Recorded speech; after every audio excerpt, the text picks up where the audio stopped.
ئەمڕۆ سێ ڕووداوی خنکان هەبووە لە تۆبزاوەش داوای دروستکردنی مۆنومنت دەکرێت. هەر لە هەواڵەکانی ئەمڕۆمان ئەچینە شوێنێک بەم هاوینە سارترین شوێنی پشدەرە. سڵاوتان لێبێت. ئەمڕۆ ڕۆژێکی خۆش نەبوو بۆ ئەوانەی بە ڕووداوی خنکان کەس و کاریان لەدەستداوە، چونکە لە دوو شوێنی جیاواز ڕووداوی خنکان هەبووە. ڕووداوی سێمیشیان دۆزینەوەی تەرمی کەسێکی خنکاو بووە. لە هاوینە هەواری بێخاڵ منداڵێک دەکەوێتە ناو ئاو ئەخنچێتاک و ئامادەکردنی ئەم هەواڵە تەرمەکەی نەدۆزراوەتەوە. لە قەزای داخۆکیش خێزانێک ویستویانە بچنە بەغدا، بەڵام نزیک پردی ئەم قەزایە ئۆتۆمبیلەکەیان ئەکەوێتە ناو ئاو و لە ئەنجامدا ژنێک ئەخنچێت و هاوسەر و منداڵەکەشی ڕزگاریان ئەبێت. هەر ئەمڕۆژ تەرمی هاوڵاتیەکی نیپالی لە ئاوی زەی گەورە لە سنووری قەزای خەبات دەدۆزرێتەوە. دیارە دوو ڕۆژ لەمەوبەر بە مەبەستی ڕاوکردنی ماسی ئەو هاوڵاتیە نیپالیە چوو بووە سەر ئەم زەیە. ئامانز محەممەد ئەفسەر لە بەرگری شارستانی خەبات بە 1964 بێت لە دوێنێوە تیمەکانیان ئاگادار کراونەتەوە کە حاڵەتێکی خنکان لە زەی گەورە ڕووی داوە، بەڵام دوای نیوەڕۆی ئەمڕۆ یەکشەممە تەرمەکەیە دۆزراوەتەوە.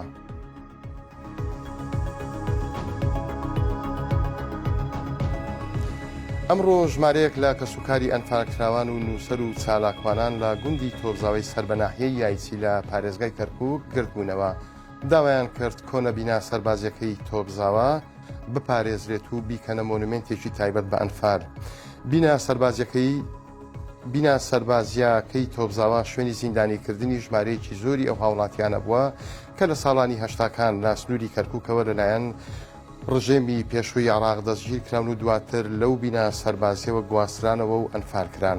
حەسەن بارام نووسەر لە بواری جینۆسایت کە لەو گردبوونەوەی ئامادە بوو لە ڕێگەی 1964ەوە داوای لە حکوومەتی هەرێمی کوردستان کرد بێتە سەرخەت و کار بۆ ئەوە بکات کە بینا سەربازەکەی تۆبزاوە بکرێتە مۆنومنتێکی شایستە بۆ بەرز ڕاگررتنی ساڵانەی ئەنفالوتیشی گردبوونەوەکەی ئەمڕۆمان چاڵاشی دیکەشی بەدواوە ئەبێت.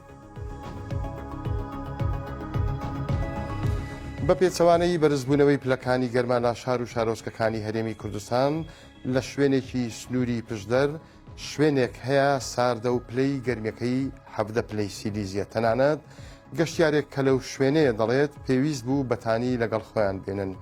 تافگەی سووری دەوژان لە سنووری قەزای پشدەر شوێنێکی کوێستانی سەرنجڕاکێشە و بەرزیەکەی 50 مەترە. خەڵک بۆ گەشت و سەیران ڕووی تێەکەن. جەلال محەممەد هاوڵاتیەکە بۆ یەکەم جارە سەردانی ئەو تافگەی ئەکات بە 1964 بێت شوێنێکی ساردە و بە زۆرێک ئەگەر کەسێک شەو لێرە بمێنێتەوە بەم هاوینە پێویستە جلی جستانە لەبەر بکات و بەتانیش لەگەڵ خۆی بێنێت.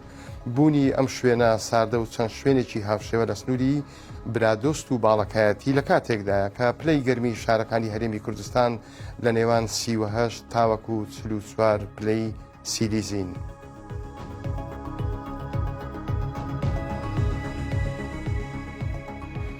سەرنجتان بۆ هەواڵێک ڕائەکێشم کە لەسەر شاشەکە ئاماژەی پێەکەین. هەواڵێکی سەرنجڕاکێشە لە گوندێکی سنووری قەزای سەید سادق گوندێک هەیە، گوندی گامێشتەپەی پێ ئەڵێن. ئەم گوندە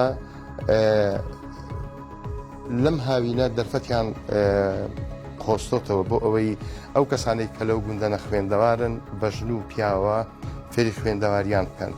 دیارە ئەنجومەنی گوندەکە لەگەڵ چەند مامۆستایەک ئەو کاریان ئەنجام داوە. ئەمڕۆژ یەکەم وانەیان دەست پێکرد بۆ وانەی ئەلفوبەی کوردیان خوێندووە. دیارە تا ئێستا 16 کەس خۆیان ناونووس کردووە. لەو 16 سیانیان هەمیان هەر خەڵکی گوندن، سیانیان پیاون، 13 کەسیشیان ژنن. ئەوان بڕیاریان داوە کە نابێ نەخوێندەواری لە گوندەکەیان بمێنێت. هەواڵەکانم پێشکەشکردن هەر شادە.